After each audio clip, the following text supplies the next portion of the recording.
Give me that. Give me that. I have questions. You have questions. I have questions. First off, why is it that people don't read comics? Listen to me, Australia. Sell your records. Throw away your electric guitars. Get rid of that dopey-ass leather jacket. Sell the whole caboodle and buy comic books. It's that simple. Should I maybe encourage the dog to get out of the room? I just know. A few years ago, we organized together, and then we made a group called like Core Comic, and it's a group of comic artists in art school in Yogyakarta, in Java, in Indonesia.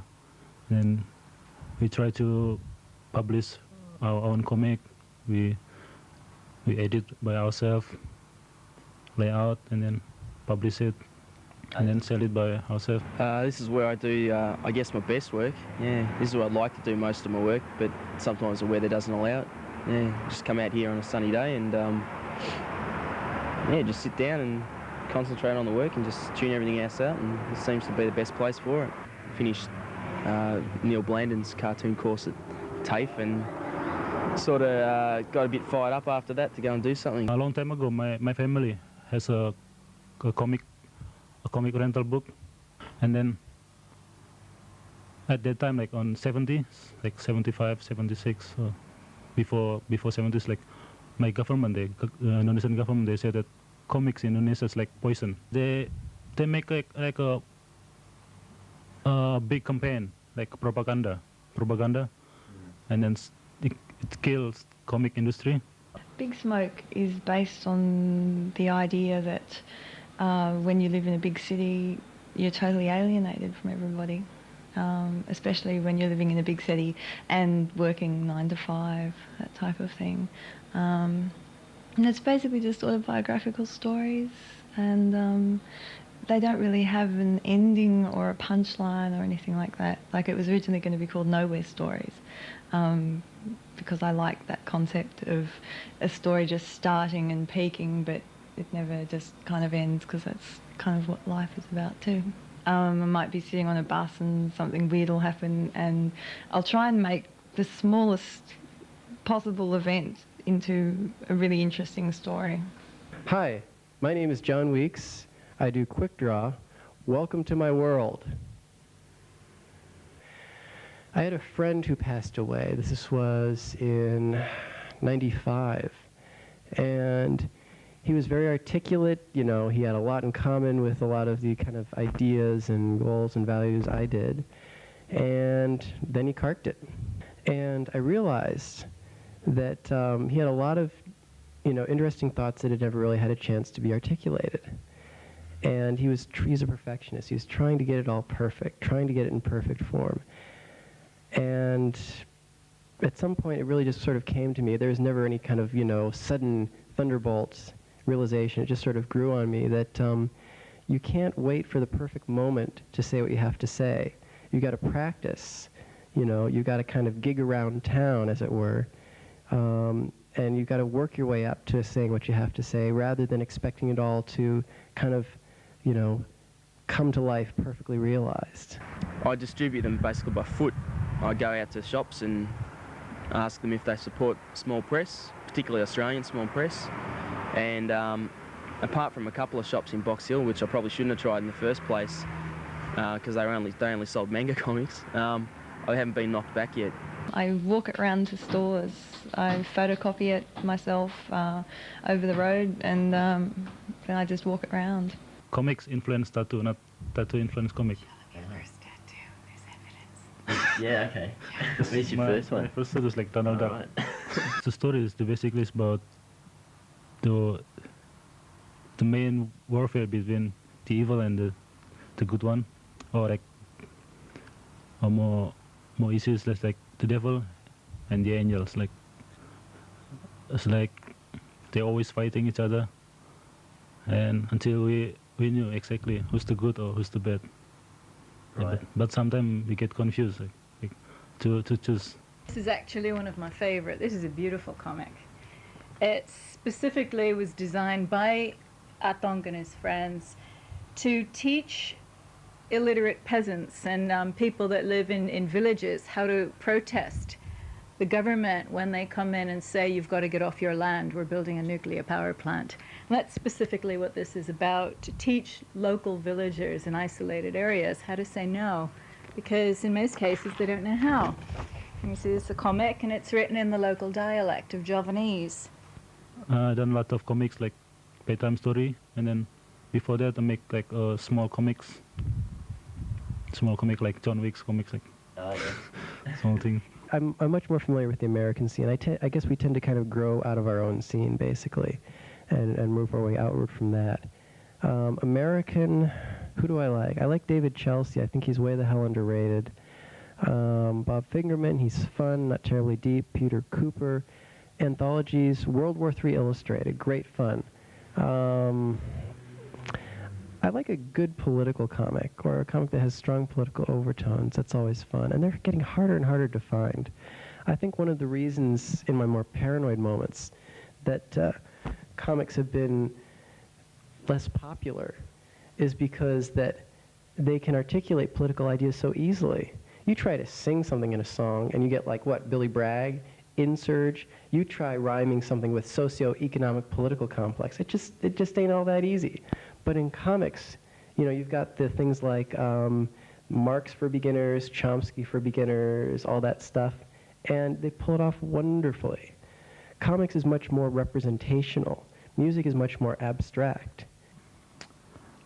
I drew this poster for him because he's the leader of Free Worker Union in Indonesia. New issue from inside Indonesia, January and March 97. They have cover of my picture. Just want to show you some comics for activism. This comic by my friend. It's about women. And then one night, I spent night in headquarters of activists in Jakarta. And then in the morning, I make action. And then we had action for human rights, and then demonstration, and then few minutes I got busted by police, and then they dragged me to the office, and then they found my comic, and then they asked about my comic, and then they tried to copy it. Have you read Miss 45? It's not a comic, it's a zine. It's done here in Canberra. Right. Canberra, I keep thinking I'm in Canberra, in Melbourne, by a girl called Barbara.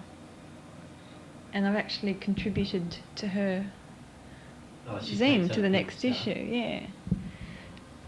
And John Weeks has actually got something up on here, on this page. Here we are, a cartoon by US expat John Weeks about blokes. See, this is pretty fast. This is about as fast as you'll get a comic appear. And this is a good kind of format where you only get one panel at a time and you just click on it to get the next panel. Right. It's a lot better than just having the whole comic load up. It can be really tedious. So there we have. So that's pretty cool, isn't it? Yeah. So did he do this at his house or what? Yep, he did this and on paper, and she's just scanned it in. She scanned it in. Yep. Right. This is her webpage, and this particular issue of Ms 45 is about blokes. So she's kind of just asking people for contributions about the topic. Pick his nose. Hello, blokes. How do you think computers will affect comics? I don't really fucking care. Next question. It's a tricky question. I mean, I'd like to say that they're going to revolutionize the whole kind of scene, but they're not really. It's still very slow to get images to come up onto your screen, and ultimately you'd much rather read a comic that's in your hands and on paper than to read it off a computer monitor. So I don't think it's going to have that much of an effect. But it is a fabulous tool just for kind of seeing what's out there. I'm writing my webpage at the moment. Yeah. It's going to really be a point of reference for people that already read my comics. I'm not trying to get new readers in to come and buy them. I don't think that the internet really works like that, or it doesn't work terribly effectively like that. But it's for people that already buy my comics and have access to the internet, and they can find out more. They can maybe see things that they wouldn't see in my comics. It'll have a little bit more personal stuff, photos and things. I always find it really interesting finding out more about the person that does write the comic, because especially with autobiographical comics, it gets to the point where you really just want to even know what this person looks like, rather than just how they draw themselves. Pictures about, it's like nuclear. Yeah. I did this when the friends make a nuclear experiment in Mororo, and it's about anti-nuclear in Java, in Indonesia. Right. Sometimes I have to put like Rolling Stones, this for on the top, this for camouflage. It's like camouflage. The picture is not overtly political. Yeah. Oh, wow. And it's also this my favorite things to draw. It's like the evolution from love to got nuclear symbols, and then that, or just the opposite direction. And it's in the middle, it's like confused. This one's about solidarity for people in Kedung Ombo. Kedung Ombo is the name of the place in Java where my government want to build a water dam. And then they sweep away the people, and they don't give a good compensation. And there's a lot of corruption over there. And police ever took this when they raid my house. Yeah, really. It's like three or four different corps of army and police came to my house and they raid, and then they took it. Well, I think that women have been systemically and systematically alienated from the mainstream comic scene, but I do think that's going to change. With the whole advent of the concept of the autobiographical comic. I mean, that is a concept that is so much more friendly to women. Julie Doucet and Sarah Dyer and Ariel Bordeaux and stuff, I mean, they simply wouldn't be around if it wasn't for the autobiographical comic. We'd benefit a lot if everyone was working, not everyone, but if a majority of the creators got together under a single sort of a banner or some sort of group and sort of pooled their talents. I think by themselves, if they're just sort of trying to pull out comics and export them and maybe try and, I guess, flood the Australian market, it's going to be tough, because they'd have to have something really good to do that, to catch everyone's attention. Yeah, it's nice, like Australian comic, like the comic that I've seen around here, most of them is like, it's like comic for comic artists. Yeah. Yeah, that's pretty sadly true. Think of the Australian comic scene. Well, I mean, it sucks, basically, which is not to say the people suck, but like the opportunities, basically, what can I say? Most of you guys are just hosed. But then again, it's not much better than in America either. In France, it's like everybody reads comics. They respect you. Here, you say you do comics, you read comics, whatever. You know, you have a comic open on the trim. I feel guilty. I want to hide it or something. You know? I don't know. I think there's some cultural belief here, even more so in America, that you can't communicate with comics. I think the potential is wide open just because it's not a big field. You don't have huge names. You can do whatever the hell you want, and you don't need a lot of money to do it. Basically, all you need is one of these. There are no constraints on comics. You know, it's something you can do by yourself. You can't make a movie by yourself. You can't play in a band by yourself, you know, but you can certainly do a comic by yourself. There are no limitations. As Harvey Bicar has said, comics are words and pictures, and there's no limit to how good the words can be. There's no limit to how good the pictures can be. I'm going to Cambodia in about 6 months, and I'm going to try to do my comic from there. I don't know if I'll pull it off,